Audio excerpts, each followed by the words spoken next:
Summer movie season has come to an end. Kids are back in school, so it's time to stop and rank all 7 August new releases that I saw from the worst to the best.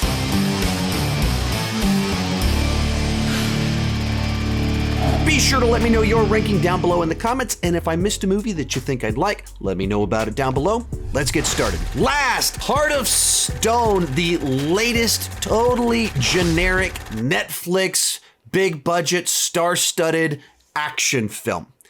And it's so confusing and frustrating as to what Netflix is doing with these movies because they're throwing enormous amounts of money at these scripts that just don't do anything to stand out or be interesting. And for that reason, there's not even a whole lot to say here. There's some cast members that are fun to see. It's a genre that's fun to watch. And the movie does absolutely nothing to stand out in your memory. You watch it and then you forget it. You forget that what happened, what was it about? Like with this one, I remember that there were just way too many twists and turns. Every time it set up something where maybe that'll be interesting, then it would do a twist that kind of undid that. And 10 minutes later, it would have a twist that would undo that.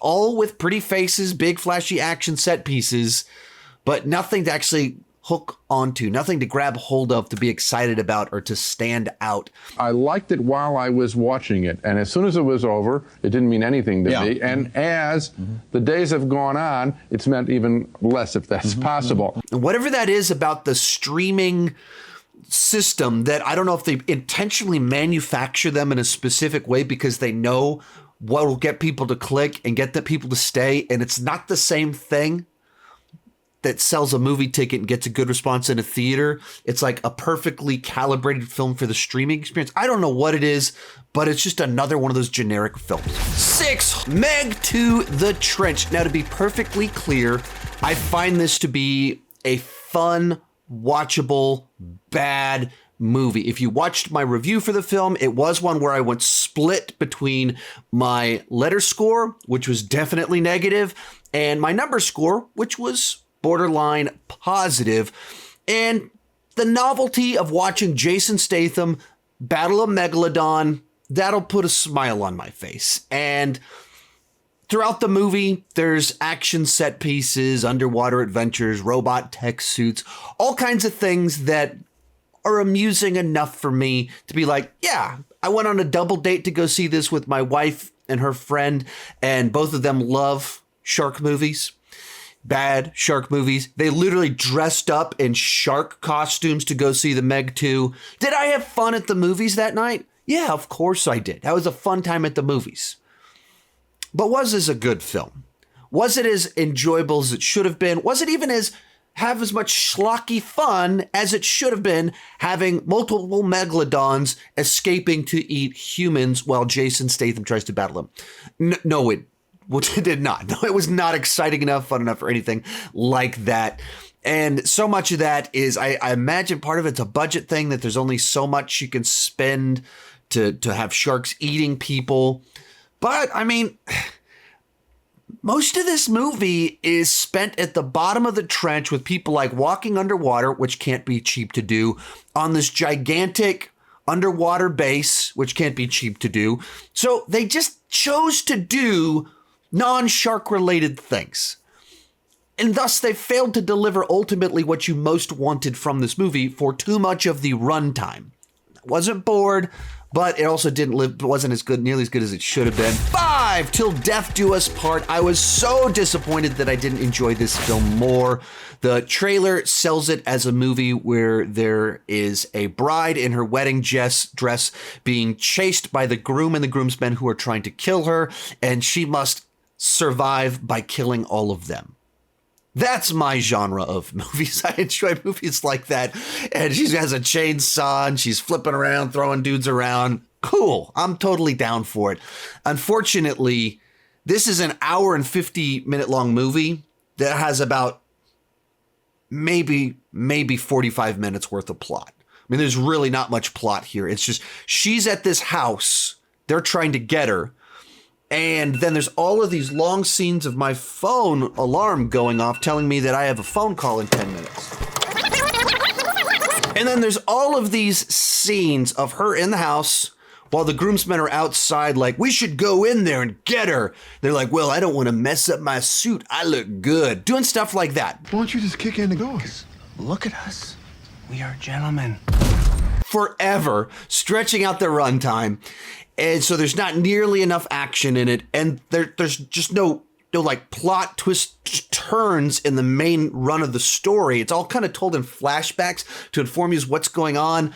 And it's just kind of a big miscalculation. There was a version of this movie that I probably would have loved, and I would have had it in like my 10 biggest surprises of the year list.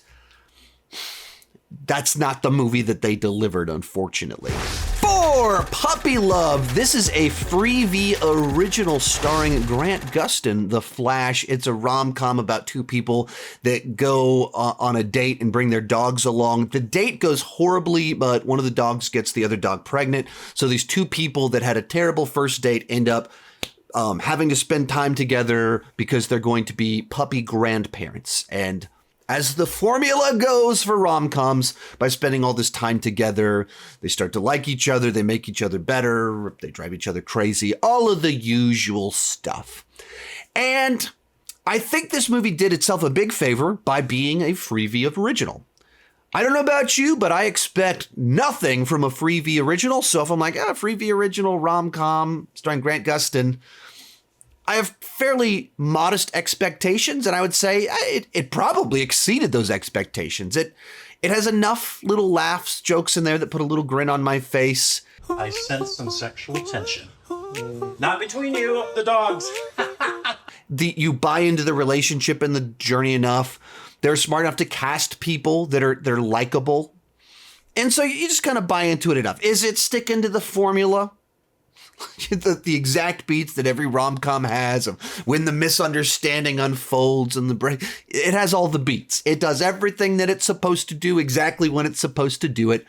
But it's also unassuming. It's lacking any pretenses. It's just trying to deliver a rom-com. Now, I wish it was PG-13, not R. It feels like a PG-13 comedy with the tone and the vibe and actually kind of how harsh it is. But then it's just filled with just crass, like they're just dropping F-bombs left and right. And not in a way that it feels like this is designed to be this mature movie for adults that's real. No, it's nothing like that. It's just a tried and true, feels like a PG-13 movie, just happens to be very R because of the language. It's not even really raunchy or anything like that. So I thought that was just kind of an odd choice. But it was better than I was expecting it to be, given what it is. And as just like throwing something on a Thursday night, it worked. Moving along into our top 3, Blue Beetle. Pretty big jump between number 4 and number 3 on this list. And while Blue Beetle sticks to the formula, while it is certainly a movie that is reminiscent of Iron Man and Ant-Man and several other comic book movies, it finds a way to stand out by really putting the focus in on the family here and not just having them tag along or show up from time to time, but they're like integral to the plot of the film. They are so a part of who our lead character is that there's no way to separate everything taking place, separate them from everything taking place, because they're just going to be there. They're going to be a part of it. They're going to go rescue him.